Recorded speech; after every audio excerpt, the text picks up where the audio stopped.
What's going on Facebook and YouTube? It's Scott Crow from State Aquatics TV, and we're going to hit you up on this week's OSA Pro Tip of the Week about salt. What salt should you use for your reef aquarium, and does it matter? And that's one of the big things we run into, and a great question. We want to make sure you're using the right salts to get the results that you want to have a great reef aquarium. As a reefer, you find the salt that works for you and you seem to stick to that because it really works for you and it really makes that happy equilibrium of your aquarium work well. Same thing with us here in the design shop and in our fields. Now the salt we use, and I've tested a lot of different salts, and anyone that's ever been here knows I've gone through a lot of different salts. But the one I like the best is the RPM Reef Pro Mix by Fritz Aquatics, and this is why. First, what you got to get into is understanding water parameters. That's really important. So why does this matter on salt? Great question. Here in the shop and in the field, we like our alkalinity. We base it off at 8.5. We base calcium levels around 4 to 440, and we base magnesium levels between 12 and 1400. This is what we're shooting for on our services and what we want to get the best growth out of our corals. So this is extremely important. When you have great quality water parameters, good flow, and excellent lighting, that's three major factors to get great coral growth in a successful aquarium.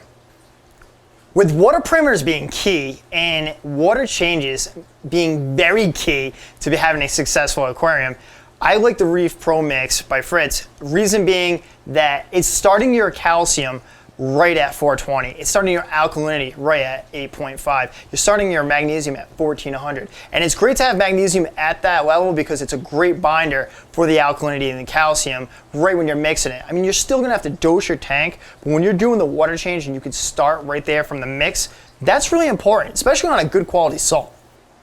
The next thing I'm looking for is, believe it or not, quality control. Why does that matter? Well, believe it or not, some salts actually have metals inside them. They can go inside them, and when you're mixing it to your reef, they build up over time, and then you'll run into issues. And yes, that does happen. When quality control is done in smaller batches, and Fritz has done a great job doing that, making the smaller batches, instead of making 4,000 pound batches at a time, which keeps quality control very tough and hard to keep up on, Fritz makes smaller batches, and we've been able to have much more success knowing we get better quality salt. Now with mixing salt, the easiest way of doing it is probably getting yourself a large barrel and a water pump and let it mix. You're gonna give it about 30 minutes to let it mix.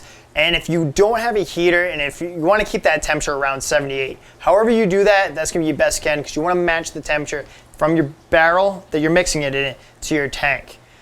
When you're mixing for a reef tank, here at the shop, we like to do a 1.026. But if it was a fish-only system and not a reef system, we like to push it at 1.023 is the average salt salinity we keep it at. As a professional, this is the salt we use every single day of the field. We have it available here at State Aquatics. You can come on by and we can answer any questions you have. The reason why I'd ask you to get these salts is because this is what we use. We get fantastic results, and we want you to have fantastic results as well. This is a great American-made product, and if you have any questions, make sure you hit us up in the comments section below. And as always, guys, keep on reefing.